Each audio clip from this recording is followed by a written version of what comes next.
중앙대학교 재성호 명예교수입니다. 또 모처럼 RF에 이렇게 인터뷰할 수 있게 돼서 기쁘게 생각합니다. 제가 UPR에 참여한 것은 이제 2009년 12월 7일 날 이제 UPR이 이제 제네바의 그 회의장에서 열렸습니다. 그때는 지금하고 달리 뭐냐면은 그 발언권 신청하기 위해서는요, 그 미국, 일본, 한국의 외교관들은 제네바 유엔 사무소 앞에서 밤샘 하고요, 문 8시에 문 열면 가서 줄 서가지고 발언권 이 표를 순서를 받았어요.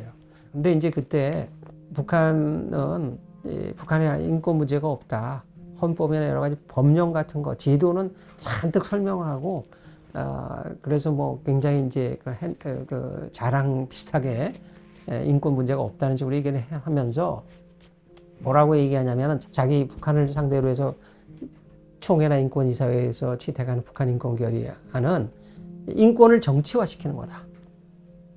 그리고 선별성, 셀렉티비티라고 그래가지고 북한을 하나 끄집어내가지고 수치를 주는 거다. 그 당시에 167개의 권고가 제시가 됐어요. 현장에서 50개를 거부를 하고 117개의 권고에 대해서는 우리가 추후 검토해서 차기 정기이사회 때 우리 입장을 밝히겠다 이랬거든요.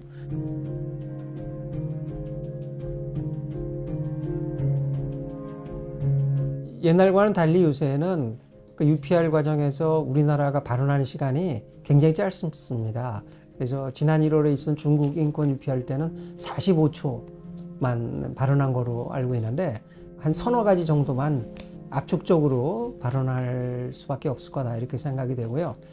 아무래도 지금 북한에서 이 반인권 악법, 반동사상문화배격법, 청년교양 보장법, 또 평양문화보호법이라는 것이 시행이 되는데, 우리 그 Z세대, MZ세대에 대해 발언과 또 자유로운 행동을 좀 억제하고 있다, 표현의 자유를 억제하고, 이런 이 반인권 악법을 철폐를 하고 북한 주민들의 뭐 알 권리라든가 표현의 자유를 최대한 보장하도록 권고하는 것이 필요할 것 같고요. 우리와 관련된 또 북한 인권 문제가 있잖아요. 그래서 이산가족, 또 납북자, 억류자, 국군포로 문제의 그 어떤 해결, 특히 우리 요새 최근에 북한에 억류되어 있는 6명의 우리 국민들이 있는데, 이들은 이제 북한의 입장에서 범죄를 저질렀다고 그러지만은 북한도 그 비엔나 그 영사 관계에 관한 비엔나 협약의 그 당사국이거든요. 의무가 있단 말이에요. 그래서 영사 접견권을 이 6명의 억류자들에게 허용하라라는 것도 이렇게 권고를 했으면 좋겠고요.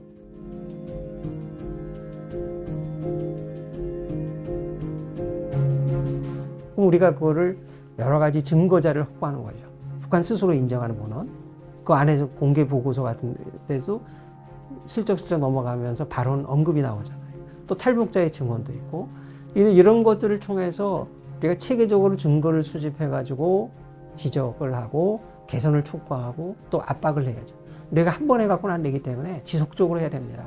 우리가 북한의 행동을 변화시키기 위해서는 이 북한이 거부한 내용이라고 해서 우리가 그냥 제쳐놓을 것이 아니라 이 문제를 갖고 집요하게 파고들고, 또 북한이 하는 말과 행동이 다르다는 것, 또 북한의 법 규정과 실천이 다르다고 하는 것들의 그 격차, 괴리를 우리가 찾아내서 증거를 갖고 북한한테 얘기를 해야 된다는 것이죠. 그리고 또 이런 그 북한의 말과 행동, 실천이 다르다고 하는 것을 세계 시민들에게 널리 알려야 됩니다. 우리 국민에게도 뿐만 아니라 널리 알려서 북한 인권의 심각성을 깨우치고 개선이 시급하다는 것을 국제사회가 널리 알리고 공감대를 형성할 때 북한 인권 개선 노력의 그 어떤 추동력이랄까, 모멘텀을 지속적으로 확보할 수 있다 이렇게 생각이 됩니다.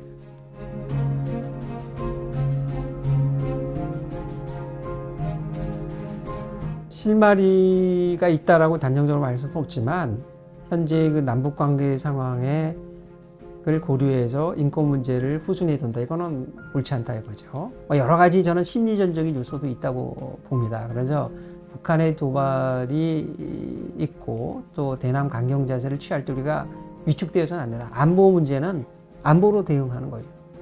한미동맹이라든가 우리가 강력한 안보 태세를 구축해서 안보 문제는 안보로 대응해야지 이것이 인권 문제나 다른 사안에 영향을 줘서는 안 된다. 우리가 인권은 인권 그 자체로 접근하고 해결을 해야 되고 지금 이 대북 전단 그게 좀 갑자기 무인기까지 연결되는데 대북 전단을 보내는 것 전단이라는 게 표현의 자유 알 권리 읽을 권리 이 표현의 자유는 북한도 당사국인 자유권 규약 시민적 및 정책 권리에 관한 국제규약 제19조에 명시되어 있어요.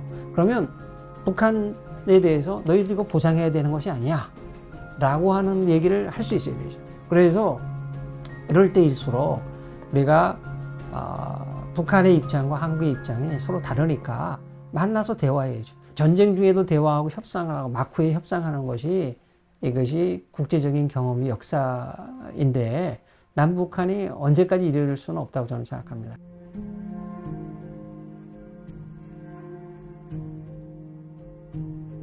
세계 UPR이라는 것은 유엔 회원국 193개 국가가 4년 한 6개월마다 이렇게 수검하잖아요. 그러니까 북한도 이제 과거처럼 우리나라는 인권 문제가 없다. 이런 식의 얘기는 과거보다는 하지 않고 인권의 보편성이라든가 또 평등성, 뭐 개별성 이런 용어를 또 씁니다. 그래서 뭐 더디고 부족한 점이 있지만은 그 인권의 어떤 보편성, 국제사회의 인권 인식에 대한 것들을 좀 깨닫게 되고 또 학습 효과가 조금씩 발생하는 것 같아요.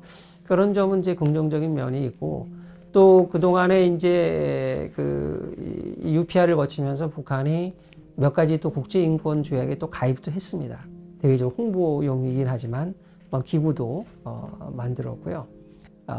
이 북한 인권 개선 증진으로 가는 길이 험난하다라는 걸 우리가 깨닫게 해주는 것이 있죠. 그러나 이제 그렇다고 해서 우리가 이거를 이제 포기할 수는 없고 계속해서 우리가 가야 할 길이다 이렇게 생각이 됩니다.